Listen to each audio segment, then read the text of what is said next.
1, 2, 3, come on! Hello दोस्तों, कैसे हैं आप लोग। Welcome to Newton classes. और यहाँ पे हम लोग पढ़ रहे थे पॉलिटी, और पॉलिटी में हम लोग पढ़ रहे थे मौलिक अधिकार। तो पिछली क्लास में मैंने आपको क्या बताया था, पिछली क्लास में मैंने आपको बताया था कि हमारे जो मौलिक अधिकारों की संख्या प्रेजेंट में कितनी है, तो 6 है। अगर ये पूछा जाए कि मूल रूप से हमारे संविधान में कितने मौलिक अधिकार थे, तो वो थे 7। ठीक है, इसमें से संपत्ति के अधिकार को बाद में हटा दिया गया था। ठीक है, तो पिछली क्लास में मैंने बताया था कि क्षमता का अधिकार या फिर समानता का अधिकार जो था वो अनुच्छेद 14 से अनुच्छेद 18 तक जो है वो क्षमता या समानता का अधिकार है। इसके अकॉर्डिंग अनुच्छेद 14 से अनुच्छेद 18 तक के जो अनुच्छेद आते हैं उनमें मैंने आपको बताया था कि अनुच्छेद 14 में क्या था। अनुच्छेद 14 में जो था वो था कानून की क्षमता है या फिर कानून सभी के लिए समान है। ठीक है, और अनुच्छेद 15 में क्या था, अनुच्छेद 15 में जो था वो था धर्म, जाति, लिंग, जन्म स्थान और मूल वंश के आधार पर किसी के साथ भेदभाव नहीं किया जाएगा। ठीक है, वहीं मैंने आपको बताया था कि अनुच्छेद 15 का अनुच्छेद 16 में क्या था, तो अनुच्छेद 16 में था लोक नियोजन के विषय में क्षमता के समान अवसर। इसका क्या मतलब हुआ कि अनुच्छेद 16 में क्या है कि जो नौकरियाँ जो निकलती हैं उसमें सभी के लिए अवसर की सबके लिए समान अवसर है। ठीक है, लेकिन इसका बात क्या है, आरक्षण। आरक्षण जो है वो हम SC/ST को आरक्षण दिया जाता है, OBC को भी आरक्षण दिया गया। ठीक है, तो ये इसके अपवाद हैं। वहीं अगर मैं बात करूँ अनुच्छेद 17 में, क्या अनुच्छेद 17 में जो अस्पृश्यता का अंत है। ठीक है, जैसे कि अस्पृश्यता का अंत का मतलब क्या है कि जैसे कि हम लोग जो नीची कास्ट के लोग जो होते हैं, कई लोग होते हैं वो उनको अपने बराबर में नहीं बैठाते हैं, उनके साथ खाना नहीं खाते हैं, तो ये सब चीज़ें अस्पृश्यता में आएंगी। ठीक है, तो इसके लिए भी क्या, इसका अंत करने के लिए जो अनुच्छेद 17 लाया गया था। और अनुच्छेद 18 जो है उसमें क्या है, उसमें जो है अनुच्छेद 18 में उपाधियों का अंत, या फिर कोई भी उपाधि अगर लेनी है हमें या फिर किसी को भी, तो वो राष्ट्रपति की अनुमति के बगैर नहीं मिलेगी। इसके साथ ही आपको याद रखना है कि जो हमारे यहाँ पे परमवीर चक्र, भारत रत्न, जितने भी पुरस्कार जो दिए जाते हैं वो दिए जाते हैं वो सारे के सारे राष्ट्रपति के द्वारा दिए जाते हैं। मीन्स कि राष्ट्रपति के द्वारा ही उपाधियाँ दी जाएंगी। इसके अलावा हम अपने आप से कोई उपाधि धारण नहीं कर सकते। लेकिन आपको ये याद रखना है कि सेना में जो पद होते हैं, जैसे जनरल हो गया, जनरल मेजर हो गया, तो ये सब जो है इन सब के लिए राष्ट्रपति की जरूरत नहीं है। ये सब जो है पहले से ही डिसाइडेड है सब सेना में। और वहीं अगर शिक्षा में, जैसे शिक्षा में अगर हो गया कि शिक्षा में डॉक्टर्स होते हैं, डॉक्टर अपने नाम से डॉक्टर लगाते हैं, वहीं इंजीनियर अपने नाम का इंजीनियर लगाते हैं। और इस टाइप की जो शिक्षा और सेना को छोड़कर जितने कोई भी अन्य उपाधियाँ जो हैं वो उपाधियाँ दी जाएंगी। किसके द्वारा? वो उपाधि दी जाएंगी राष्ट्रपति के द्वारा। तो यहाँ पे जैसा कि मैंने आपको बताया हुआ था कि अनुच्छेद 16 में क्या था, अनुच्छेद 16 में जो था वो था नौकरियों में अवसर की समानता। लेकिन इसकी अपवाद जो है आरक्षण है। तो SC/ST के लिए आरक्षण तो हमारे संविधान में पहले से ही लागू था, लेकिन जो OBC का OBC के लिए जो आरक्षण दिया गया वो पहले से लागू हमारे संविधान में नहीं था। इसको बाद में लागू किया गया। इसको कौन से मंडल के द्वारा लागू किया गया, अगर ये आपसे पूछा जाए तो आपका रखना है कि मंडल आयोग के द्वारा लागू किया गया था। तो लोग देख लेते हैं क्या है। जैसा कि मैंने आपको बताया कि किस मंडल आयोग का गठन किया गया था, कब किया गया था, आपका रखना है 1979 में इसका गठन किया गया था। किसकी अध्यक्षता में? आपका रखना है बीबी मंडल की अध्यक्षता में। बीबी मंडल की अध्यक्षता में मंडल आयोग बनाया गया था। कब गठित हुआ था? आपका रखना 1979 में गठित किया गया था। इसने 1980 में अपनी रिपोर्ट दी थी। ठीक है, आपका याद रखना है बीपी मंडल की अध्यक्षता में मंडल आयोग बनाया गया था। कब बनाया गया था? 1979 में। इसने अपनी रिपोर्ट दी 1980 में। वहीं अगर मैं बात करूं कि इसमें क्या सिफारिश थी, इसकी प्रमुख सिफारिश क्या थी इस आयोग की, तो वो था OBC के लिए 27% आरक्षण। ठीक है, कितना आरक्षण हो गया? 27% आरक्षण की मांग की गई थी। किसमें? प्रमुख सिफारिश क्या थी जो मंडल आयोग की वो थी OBC के लिए 27% आरक्षण। ठीक है, तो ये आपको याद रखना है। वहीं अगर मैं ये बोलूँ कि सरकार ने कब लागू किया गया, तो 1990 में सरकार ने इसे लागू किया। आपको क्या रखना है, आपको 3 चीज़ याद रखनी है कि हमारे जो OBC का आरक्षण जो था वो हमारे संविधान में पहले से नहीं था। SC/ST के आरक्षण जो पहले से था, लेकिन हमारे संविधान में OBC का आरक्षण कब जोड़ा गया है और किसके द्वारा जोड़ा गया है, तो इसके लिए एक मंडल आयोग बनाया गया था। कब बनाया गया था? आपसे किसकी अध्यक्षता में बनाया गया था? तो अध्यक्षता किसकी में थी? बीबी मंडल की अध्यक्षता थी। वहीं अगर मैं बात करूँ कब बनाया गया, तो 1979 में बनाया गया था। इसने अपनी रिपोर्ट कब दी? 1980 में दी। वहीं अगर आपसे ये पूछा जाए कि इसकी प्रमुख सिफारिश क्या थी, तो इसकी सिफारिश थी OBC के लिए 27% आरक्षण। वहीं अगर आपसे ये पूछा जाए कि सरकार ने कब इसको लागू किया आरक्षण को OBC के, तो 1990 में सरकार ने इसे लागू कर दिया था। अभी आप लोगों को ये याद रखना है कि 27% जो आरक्षण जो था, जो मंडल आयोग की सिफारिश का आया था, इसमें अभी आर्थिक आधार नहीं था। जैसे आपने सुना होगा कि OBC में नॉन क्रीमी लेयर और क्रीमी लेयर दो स्टेजेस चलती हैं।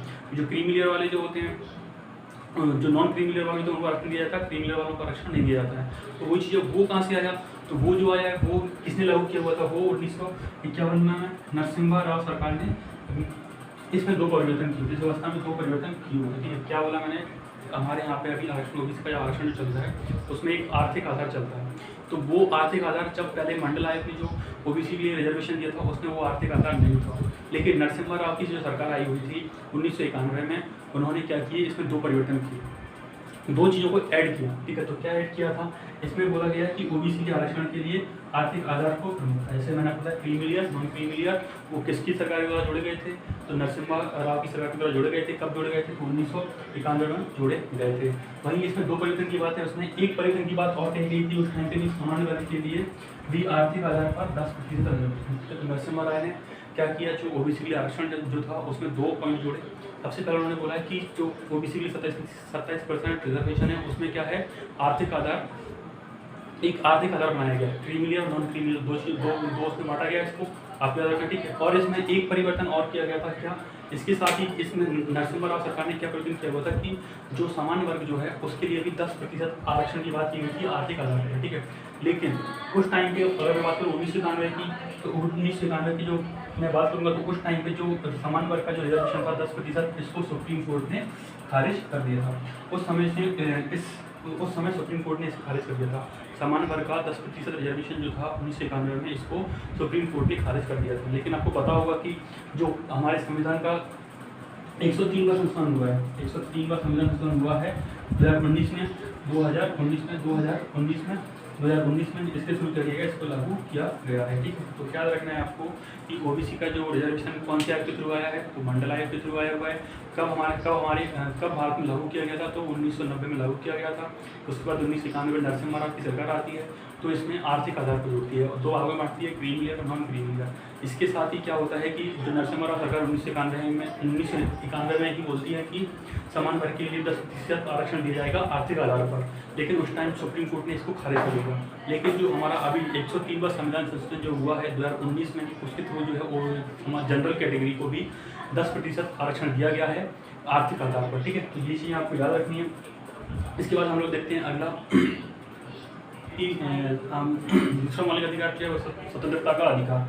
स्वतंत्रता का अधिकार जो है इसके अकॉर्डिंग जो है कौन से अनुच्छेद आते हैं, तो आपको याद रखना है अनुच्छेद 19 से 22 तक आते हैं। ठीक है, तो हम लोग पहले देखते हैं अनुच्छेद 19, क्योंकि अनुच्छेद 19 के अंदर ही जो है 6 पार्ट हैं, वैसे 7 पार्ट थे, जो 7 टाइप की स्वतंत्रता जो हम लोग दी गई थी अनुच्छेद 19 के तहत।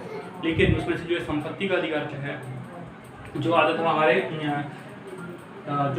19 के F में आता है, उसको बाद में हटाकर अपने 44वें संविधान संशोधन के थ्रू उसको यहाँ से हटा दिया गया है। ठीक है, तो हम लोग देखते हैं कि अनुच्छेद 19 में के अंदर अनुच्छेद 19 के ए में क्या आता है। आपको देखना अनुच्छेद 19 के ए में क्या आता है, अनुच्छेद 19 के ए में क्या है, बोलने की स्वतंत्रता।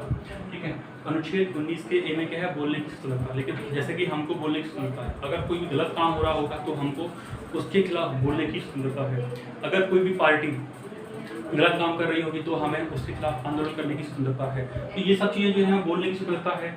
हम कोई भी चीज़ जैसे आप लोग देखते हो कि आजकल क्या ट्रेंड करते हैं, ट्विटर पे ट्रेंड होता है आजकल, तो कोई कुछ भी बोल देता है, कोई कुछ भी मैसेज को लिख देता है, चाहे वो पीएम मोदी हो, चाहे कोई भी हो, किसी के प्रति भी, तो सबको बोलने की स्वतंत्रता है। तो वो जो स्वतंत्रता हमको मिलती है वो कहाँ से मिलती है, बोलने की स्वतंत्रता वह अनुच्छेद 19 के एक के थ्रू हमको मिलती है। इसके अंदर आपको 3-4 चीज़ें यहाँ रखनी है कि बोलने की स्वतंत्रता के अंदर कभी अंदर से कुछ नहीं आता है। जैसे बोल देगा कि प्रेस की स्वतंत्रता, मतलब जो समाचार पत्र वगैरह छपते हैं तो उसकी स्वतंत्रता हमें कहाँ से मिलती है, तो वो मिलती है अनुच्छेद 19 के ए से। आप याद रखना है। वहीं वो बोलेगा फोन टेपिंग के प्रति अधिकार, जैसे कोई आपका फोन टेप करवाता है, ठीक है, फोन टेप करवाता है, तो वो जिसने फोन टेप करवाया है तो उसके खिलाफ आप कार्रवाई करवा सकते हो। जैसे कि अभी आप लोग देखते हो कि अभी जो है फोन टेपिंग का मामला जो है राजस्थान सरकार गहलोत सरकार में जो हुआ था कि गहलोत सरकार में जो फोन टेपिंग से लेकर मामला जो आया हुआ था कि गहलोत सरकार ने जो है बहुत सारे विधायकों में फोन टेप करवाए थे, तो वो चीज़ जो आती है तो वो चीज़ कानूनी सही है कि नहीं है। ठीक है, तो वो चीज़ भी हमें आती है अनुच्छेद 19 के 1 के थ्रू। ठीक है, लेकिन फोन टेपिंग करवाई जा सकती है, इसके लिए भी क्या है उच्चतम न्यायालय ने कुछ बोला हुआ है, क्योंकि उच्चतम न्यायालय जैसे आपको पता है बोला हुआ कि हमारे मौलिक अधिकारों में जो है तार्किक आधार पर संशोधन किया जा सकता है। मतलब अगर ऐसा लगता है कि सरकार को कि कुछ गलत हो रहा है तो उसको उसमें संशोधन कर सकती है, लेकिन नकारात्मक रूप से कोई संशोधन नहीं कर सकती है। तो फोन टेपिंग करवा सकती है सरकार, लेकिन वो जो है उसके लिए जो है भारत सरकार से परमिशन लेनी पड़ती है। आपका रखना है। ठीक है, फोन टेपिंग का अधिकार जो आएगा अनुच्छेद 19 के ए में आएगा। इंटरनेट, हमको जब हम लोग इंटरनेट चलाते हैं तो इंटरनेट चलाने की स्वतंत्रता भी जो है हमको वो किसमें अनुच्छेद 19 के ए में है। ठीक है, तो जैसे कि अभी आपको पता होगा कि हमारे यहाँ पे इंटरनेट बंद हो गया था जब CA NRC लागू हुआ था, तो मैंने क्या बोला, इंटरनेट चलाने की स्वतंत्रता है, लेकिन अगर सरकार को ये लगता है कि कुछ नकारात्मक प्रभाव इस चीज़ से पड़ रहे हैं तो इस चीज़ को वो रोक सकती है। इसीलिए जो होता है, इसीलिए कि नकारात्मक कोई प्रभाव ना पड़े, बहुत सारे लोग गलत मैसेज फैला रहे थे, तो इसीलिए सरकार ने नेट बंद किया हुआ था, अन्यथा हम लोग को नेट चलाने की स्वतंत्रता है। वो है अनुच्छेद 19A के तहत। वही सूचना का अधिकार, राइट टू इन्फॉर्मेशन, हमारी गवर्नमेंट क्या काम कर रही है, इसे RTI जिसको लोग बोलते हैं, RTI बोलते हैं हम लोग इसको, सूचना के अधिकार। ठीक है, तो इसमें हमारी सरकार क्या काम कर रही है, तो उसके बारे में हमें इन्फॉर्मेशन लेने की स्वतंत्रता है। तो आप याद रखना है अनुच्छेद 19 के ए में क्या है, बोलने की स्वतंत्रता है। इसके तहत आपको ये कुछ पार्ट याद रखने हैं, क्योंकि क्वेश्चन बोलने की स्वतंत्रता ना देकर वो अंदर से था है कि बोले प्रेस की स्वतंत्रता जो है हमें कहाँ से मिलती है, तो आप याद रखना है अनुच्छेद 19A के थ्रू मिलती है। फोन टैपिंग के प्रति अधिकार जो है वो भी हमें कहाँ से मिलता है, 19A के थ्रू मिलता है। इंटरनेट चलाने की स्वतंत्रता हमें कहाँ से मिलती है, तो अनुच्छेद 19A के थ्रू मिलती है। वही सूचना का अधिकार हमें कहाँ से मिलता है, तो अनुच्छेद 19A के थ्रू हमें ये मिलता है। अब देखते हैं अनुच्छेद 19B में क्या है। तो अनुच्छेद 19B में क्या बोला गया है कि शांतिपूर्वक बिना हथियारों की एकत्रित होने तथा सभा करने की स्वतंत्रता। जैसे आपको पता होगा, कोई भी आप 4-5 लोग इकट्ठे हो, कोई भी कहीं पे सभा करना चाहता है तो वो शांतिपूर्वक तरीके से सभा कर सकता है बिना हथियारों के। तो ये कहाँ पे, तो ये जो मिलती है, इसकी स्वतंत्रता हमें कहाँ से मिलती है, अनुच्छेद 19 के B के थ्रू मिलती है। ठीक है, तो आपको ये याद रखना है कि जैसे कि आप कुछ भी एग्जाम्पल लीजिए, जैसा कि RSS की सभाएं होती हैं, ठीक है, तो वो लोग जो सभा की स्वतंत्रता उनको मिलती है, कहीं भी एकत्रित हो जाते हैं बहुत सारे लोग, तो वो उनको स्वतंत्रता मिलती है अनुच्छेद 19B के थ्रू उनको मिलती है। क्या मिलती है, शांतिपूर्वक बिना हथियारों के सभा करने की स्वतंत्रता, एकत्रित होने की स्वतंत्रता जो है अनुच्छेद 19 के B में है। वहीं अगर बात करें अनुच्छेद 19 के C में क्या है, संघ बनाने की स्वतंत्रता। कोई भी राजनीतिक पार्टी बना सकते हो, कोई भी कंपनियां बना सकते हो, तो वो स्वतंत्रता हमें कहाँ से मिलती है, अनुच्छेद 19 के C से मिलती है। संघ बनाने की स्वतंत्रता मतलब कोई भी आप संगठन आप बना सकते हो, तो वो स्वतंत्रता कहाँ से मिलती है, हमें अनुच्छेद 19 के C से मिलती है। वहीं अगर मैं बात करूँ अनुच्छेद 19 के D में क्या है, तो देश के किसी भी क्षेत्र में आगमन की स्वतंत्रता। आप देश के किसी भी क्षेत्र में घूमने जा सकते हो, ये है अनुच्छेद D में। तो मैं यहाँ पे अभी 4 बताती है, 2 और बता रहा हूँ अभी आगे के। तो अनुच्छेद 19 के में क्या है, बोलने की स्वतंत्रता। वही अनुच्छेद 19 के B में क्या है, बिना हथियारों के शांतिपूर्वक तरीके से सभा एकत्रित होने की स्वतंत्रता। अनुच्छेद C में क्या है, अनुच्छेद C में संघ बनाने की स्वतंत्रता।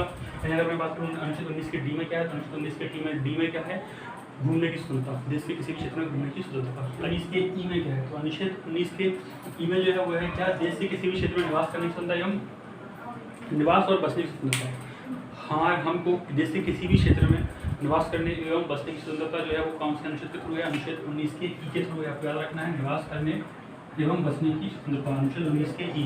ठीक है, वहीं अगर मैं बात करूँ 19 पर आएगा अनुच्छेद 19 का एफ आएगा। मैंने अलग से लिखा हुआ है, क्यों लिखा हुआ है अलग से, क्योंकि ये जो था संपत्ति का अधिकार था। अनुच्छेद 19 के एफ में क्या था, संपत्ति का अधिकार था। अनुच्छेद 19 के एफ में क्या था, संपत्ति का अधिकार था, जिसको 44वें संविधान संशोधन के द्वारा हटा दिया गया है। हमारे अनुच्छेद 19 के एफ को कब हटाया गया है, अनुच्छेद 19 के एफ को जो हटाया गया वो हटाया गया 44वें संविधान संशोधन के थ्रू।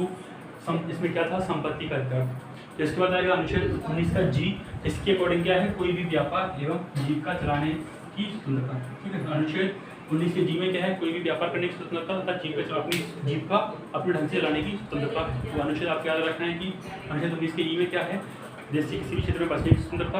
अनुच्छेद 19 के एफ में क्या था, संपत्ति का अधिकार था, लेकिन उसको 44वें संविधान संशोधन के थ्रू यहाँ से हटा दिया गया है। वहीं अगर मैं बात करूँ अनुच्छेद 19 के जी में क्या है, तो अनुच्छेद 19 के जी में जो है वो व्यापार एवं अपनी जीविका चलाने की स्वतंत्रता जो है वो है। तो ये जो है हमारा अनुच्छेद 19 था। अनुच्छेद 19 में अगर मैं बात करूँगा ए से लेके जी तक के जो हैं, जो टोटल 7 जो मूल रूप से 7 जो अधिकार थे, लेकिन उनमें से जो एफ जो था उसको हटा दिया गया है, और ए बी सी डी और जी जो है वो उनको अभी भी रखा गया है। 6 जो हैं, 6 टाइप की स्वतंत्रता जो हमारे अनुच्छेद 19 के थ्रू दी गई है। तो आपको ये याद रखने हैं। इसके आप आगे हम लोग देखेंगे अनुच्छेद 19, अनुच्छेद 20 और अनुच्छेद 21 और अनुच्छेद 22, जो कि हम अगली क्लास में देखेंगे। आज के लिए इतना ही, थैंक यू।